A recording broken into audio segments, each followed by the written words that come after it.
Lisa Feldman-Barrett is a psychology professor at Northeastern University. In a recent piece for the New York Times entitled "When is Speech Violence?", she argues in defense of banning speeches by figures like Milo Yiannopoulos, calling him a provocateur and hate monger and saying there is, quote, nothing to be gained from debating him.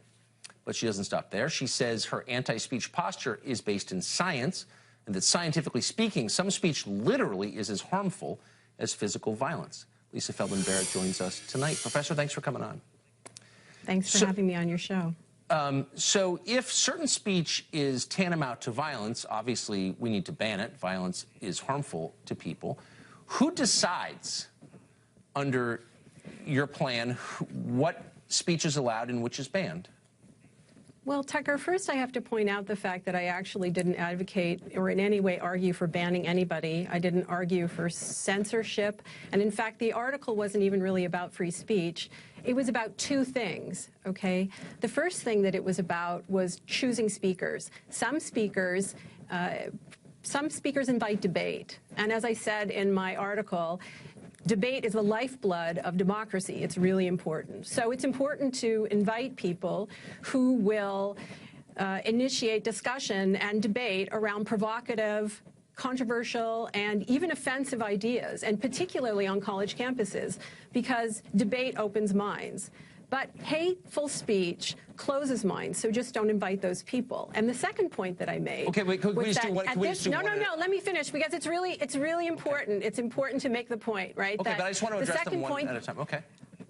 No, the second point that I made is that at this particular moment in time, hateful speech is particularly problematic because we live in a culture that is full of casual brutality, that people say horrible things to each other on social media. Bullying is rampant in schools, and now we even have politicians who just lob the F-bomb at one another. And okay. this kind of verbal aggression, if it goes on for long enough, is harmful to your nervous system. It makes people more likely to be sick. I'm going to sneak a question here. Yeah. I got it. So obviously this is a pretext for censorship. My question remains the same, which is who decides what speech can be heard? You're arguing against allowing all speech to be heard because some of it you don't classify as debate, but instead as hate speech. And my question is who gets to make that decision? It's a subjective decision. And who's empowered to make it? You? Yeah. No, not at all. In fact, there are two parts that I want to address in what you just said. The first is that I'm not talking about censorship. I'm talking about who to invite. For example, you run a television. You run a television show. You have to make decisions about who you invite and who you don't. Are you telling me that all the people that you choose not to invite, you're censoring those people? No, what I'm saying is that if I take you out of one classification and move you into another, it's an effort to silence you. If I were to say your ideas are so stupid, hold on. If I were to say your ideas are so stupid, they're not really ideas, therefore we don't have to listen to them or debate you, what I'm doing is trying to silence you. I'm trying to put you outside of the pale, and that's exactly what you're doing. You're making a case for censorship, as you know, but you're too disingenuous to admit it. But my question remains the same, which is who gets to make that determination? Who decides what's hate and what's debate? Who makes that call? Well, it's simple. I will answer your question about who gets to decide in a second, but I first want to address the point that you just made.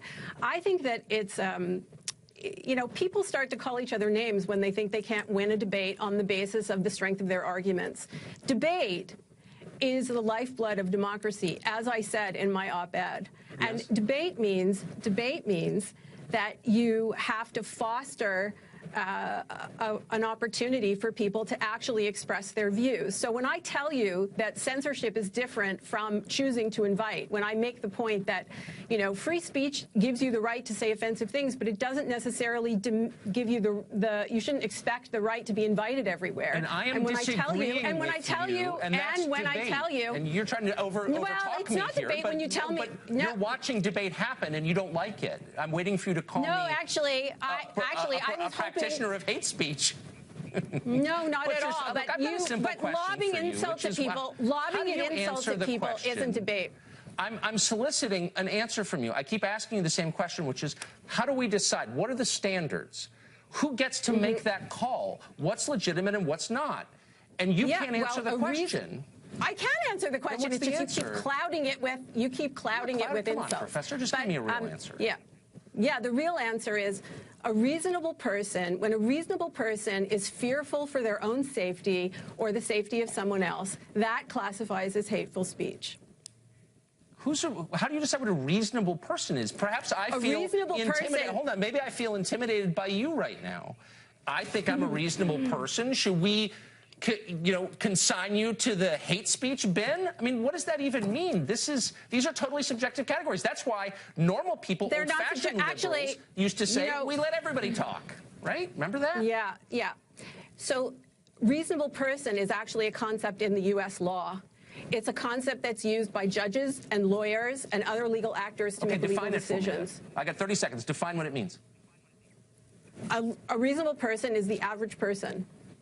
Oh, the average person. The average, as defined by what? What does that mean, the average person? The point is, listen, the point is that we have, you can't define we have a public health crisis, and in that context, it becomes really more important to choose to invite people who will discuss controversial and offensive topics. I actually said that in my op-ed. What I'm saying is, if you're going to make decisions about who to invite, pick the people who will engage in debate, and avoid the people who won't. And there's an extra reason for doing that now, because But you're not, I still am confused by what you're saying. I mean, how do we know the average person? Who is you haven't thought through your argument. It seems to me what you're saying, with respect, is there are some views that I don't like. They're not real views. I don't have to take them seriously because I don't feel like engaging with them. So just shut up. Because I'm asking you to define your terms, and you don't seem like you can. I did define my terms. Okay, so what is the average person? It's a legal concept. But which means what? You don't seem to understand what it means. How do you define it? Are you telling me that you can't tell the difference between censorship and the difference between who to invite? Are you telling me? I'm not saying that. I'm trying to get you to define a term that you introduced into the conversation. Reasonable person, average person. I'm asking you a simple question. What does that mean? You can't answer it. You're changing the subject. And I'm just saying, you're the one who wrote the New York Times op-ed, but you didn't bother to think this through with any precision. I'm actually not changing. I'm not changing the subject. I'm telling you that my op-ed was about one thing, and you seem persistent to try to make it about something else. No, it's the core question. You create a straw man. Anything. I'm asking you to define what you're talking about. I'm not one of the children sitting in your classes who nods in bovine agreement. I'm an adult who demands an adult answer, and you don't have one. I gave you an answer. I absolutely gave you an answer. Okay, well, I could ask you for the 5th time what that actually means, but you don't seem to have an answer, which I think tells I answered you. You just didn't like my answer. You didn't like my answer, and so instead you just lob insults. And I don't actually understand how that. I don't actually understand how that actually promotes the kind of debate which fosters a democracy. I really don't. Okay, because I don't think that you believe in debate. You don't want to hear ideas that you disagree with. I'm sorry. If I didn't believe in debate, I wouldn't be on your show. You didn't do a very good job, with respect. Professor, thanks for joining us. Well, with respect.